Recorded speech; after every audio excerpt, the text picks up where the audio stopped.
143টা কি, ম্যাজিস্ট্রেট মে prohibit, magistrate নিষেধাজ্ঞা করবে, রিপিটেশন পুনরাবৃত্ত না হয়, অর কন্টিনিউয়ান্স অফ পাবলিক nuisance, যাতে এটা পুনরাবৃত্ত না ঘটে।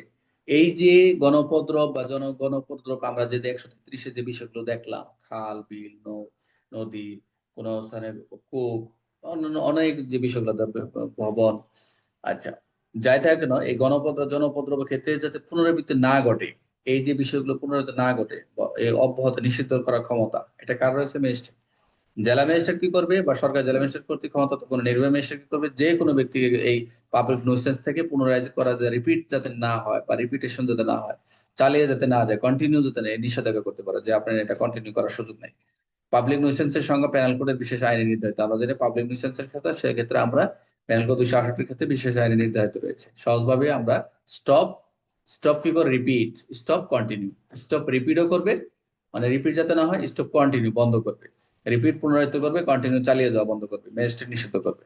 তাহলে এই ধারায় যে ম্যাজিস্ট্রেট যাতে গণউপদ্রব পুনরাবৃত্তি না হয় অব্যাহত নিষিদ্ধ রাখার ক্ষমতা কার? জেলা ম্যাজিস্ট্রেট বা নির্বাহী ম্যাজিস্ট্রেটের। এখানে গণউপদ্রব কিন্তু পেনাল কোডের সাথে সম্পর্কিত। উদাহরণটা কি, বারবার রাস্তা দখল করে দোকান বসাইছে, ম্যাজিস্ট্রেট নিষিদ্ধ করবে। প্রতিদিন উচ্চস্বরে মাইক বাজাচ্ছে, বন্ধ করার আদেশ দিবে। নিয়মিত দূষণকারী কারখানা কার্যক্রম চালানো নিষিদ্ধ করবে। একই জায়গায় বারবার আবর্জনা ফেলতেছে, পুনরাবৃত্তি নিষিদ্ধ করবে। অবৈধ পার্কিং চালিয়ে যাওয়া বন্ধ করার নির্দেশ দিবে। এই ধরনের বিষয়গুলো দেখবে এই 143, যাতে বারবার রিপিটেশন না হয়। তাহলে 143 কে আদেশ দিতে পারে? জেলা নির্বাহী ম্যাজিস্ট্রেট, জেলা ম্যাজিস্ট্রেট বা নির্বাহী ম্যাজিস্ট্রেট। এই ধারা কি নিষিদ্ধ করে? পুনরাবৃত্তি বা অব্যাহত রাখা, কন্টিনিউ। পাবলিক নুইসেন্সের সংজ্ঞা কোথায় পাওয়া যায়? আমরা জানি পেনাল কোডের যেটা রয়েছে। কন্টিনিউ অর্থ কি? চালিয়ে যাও। 143 উদ্দেশ্য কি? যাতে উপদ্রব বন্ধ রাখা যায়, সেটাই হচ্ছে গুরুত্বপূর্ণ বিষয়। তাহলে আমরা মোটামুটি আরেকটা অধ্যায় শেষ করে দিলাম।